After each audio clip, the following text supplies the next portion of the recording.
At sa lahat ng ating tampuhan at hindi pagkakaunawan, ako pa rin ang ate ninyo.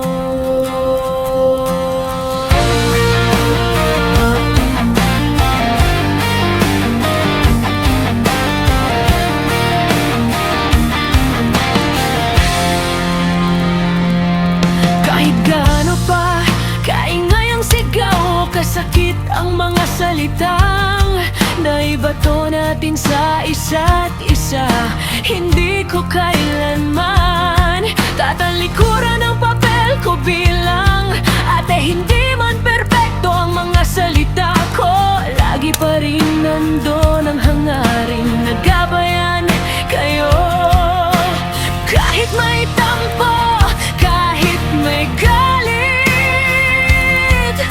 hindi ko kayo iiwan o tatalikuran. Mahal ko kayo, at iyon ang hindi magbabago.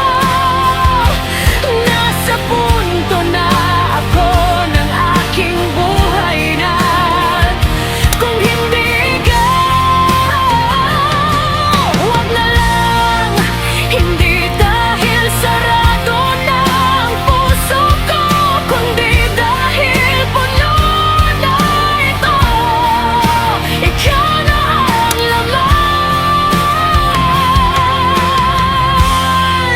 Sa'yo ko natagpuan ang pahingang matagal kong hinanap, at sa piling mo tahimik ang mundo. Sa paraang gusto kong manatili, ayoko nang matutong magmahal ng panibago. Ayoko nang ipaliwanag ang mga takot ko sa ibang tinig, o ulitin ang mga pangarap ko sa ibang mukha. At hindi ko na kayang ilaruan ang sarili kong tumatanda sa piling ng iba, dahil sa isip ko malinaw na malinaw.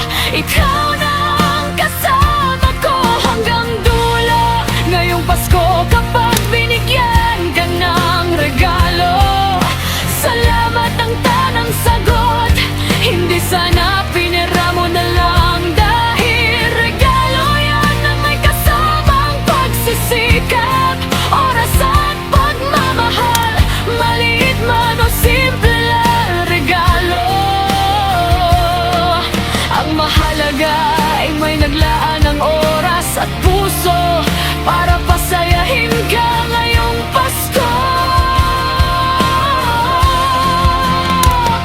Sa mga taong nangiwan sa aking ngayong taon, salamat. Tinuruan mo akong piliin ang sarili ko at yakapin ang katahimikan kaysa pilit na presensya. Hindi pala kawalan ang mawala kayo, dahil mas natutunan kong pahalagahan ang sarili ko, at mas naging malinaw kung sino ang karapat dapat na manatili sa buhay ko.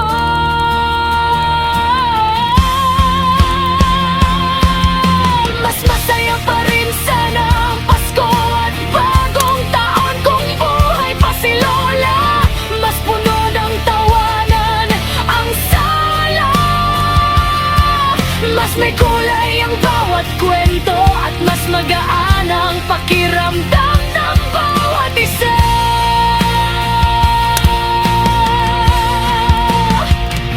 Ang mga nasa ay mas masaya, hindi lamang sa dami ng pagkain, kundi sa presensyang nagbibigay buhay sa bawat simpleng bagay. Ang mga ilaw at dekorasyon ay parang kulang kapag wala siya. May uwang sa puso ng lahat.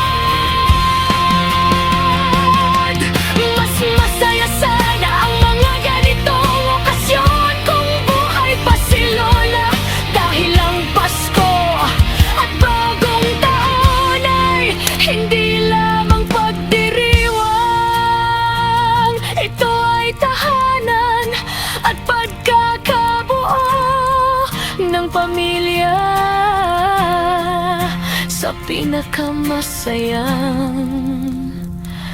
anyo.